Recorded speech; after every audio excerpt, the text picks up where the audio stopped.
Hello again. So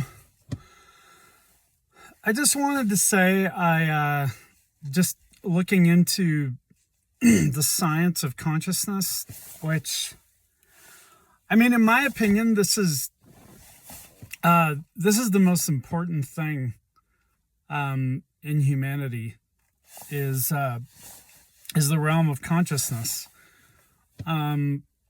Even even greater than ethics and morality, because consciousness is what's behind it's what's behind ethics and morality, which is action based. So sorry, there's someone next to me. So yeah, and these are I strongly encourage anyone to download the map of consciousness, the original map of consciousness by David Hawkins.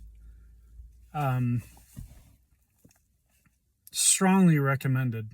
And I was reading something that was saying, actually David Hawkins said it, that 80% of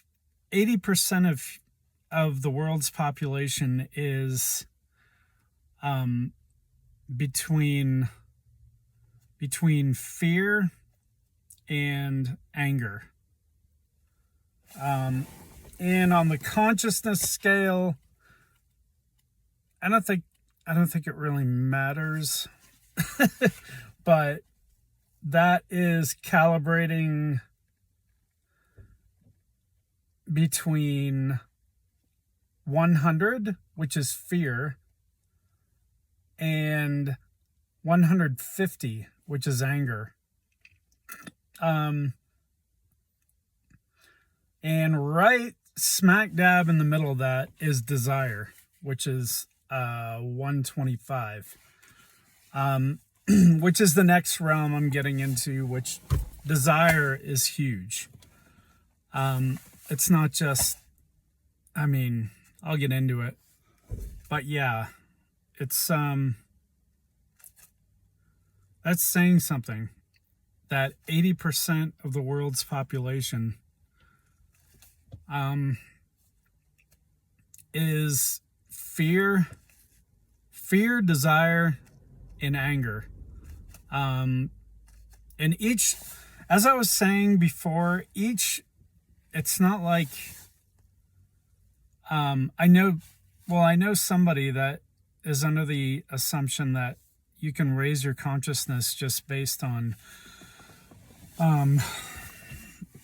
listening to certain vibrations, vibrational frequencies. So yeah, obviously merely listening to 1,000 hertz, obviously it doesn't do the trick. It takes work. He said also the average human being probably only goes up 5 hertz of energy in their lifetime. So it's a painful process. It takes work. It takes spiritual work to grow your consciousness, but that is essential in this day and age. It's essential. And like I said before, it's for the levels of consciousness it's behind our words and our actions and our morals and our ethics and the things that religions try to teach. And it goes beyond just like the 10 Commandments, do this and don't do that. I mean, if you need a book to actually tell you that you need to treat other people good, then you're a monster. So with that, I was gonna, and I mean, these levels of consciousness, they're not just emotional fleeting states. These are realms that we live in, that we dwell in, that we're even born into. You know? So it's up to us to level up, to get our to climb the ladder of consciousness. So I mean, so each one, I mean, as I'm learning, I'm seeing how I can't just give like a brief description of each level. I still really don't understand the realms. I'm going to refer to these levels as realms because these are, you know, so like shame, apathy, guilt, these are realms that we live in. And when I first started this presentation, I just barely scratched the surface. I mean, it doesn't cover it, just to give a brief description. But desire, I mean, I barely scratch the surface on fear. So each realm I need to I want to fully understand what it means. I just don't want to pass on brief knowledge because this is deep stuff. So desire desire is the calibration level of 125. I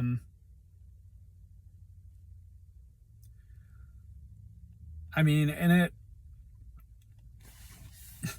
just reading about it, it goes beyond just greed and consumption and wanting more. And it even says that it's the realm of millionaires and billionaires, that they just want, it turns into a realm of just wanting more and more money just for the sake of wanting more money. But I just wanted to read this one part. So the feeling of inner lack and the drive to compensate for it by externals and in its social expression leads to compulsion and the desire for symbols of importance, prestige, rank, being noticed, popularity, and others, which is so pertinent in today's society. Just based, a lot of people even do these YouTube videos for recognition, and it's the realm of influencers, and yeah, just getting, it's the common trend of popularity and money, getting rich and being popular and being noticed. These drives lead to rivalry, status seeking, social climbing, and endless desires for possessions, by which money becomes an end in itself. The desire to be somebody is contextualized as specialness and implied superiority that lends attraction to anything so symbolized. Other avenues may be sought through extreme behaviors to gain headlines and media attention.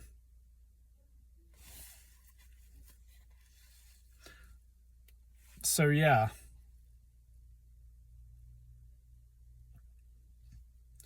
And again,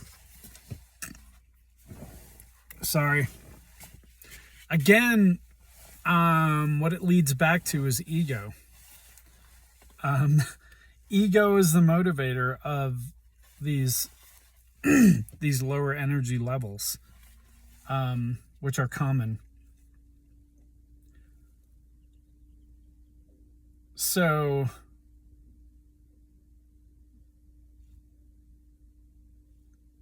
yeah, it says the result of publicity is An endless craving and desire to stay in the limelight, as getting attention is one of the ego's allures. The ego is the main hero or heroine in the inner movie of one's life. The ego's inner anxiety about fulfillment of its projected needs leads to an insatiable greed for power and control over others that emerges in its most expanded form as dictatorships, narcissistic megalomania, and grandiosity, all seeking to dominate the entire world. I mean, this is the extreme of ego.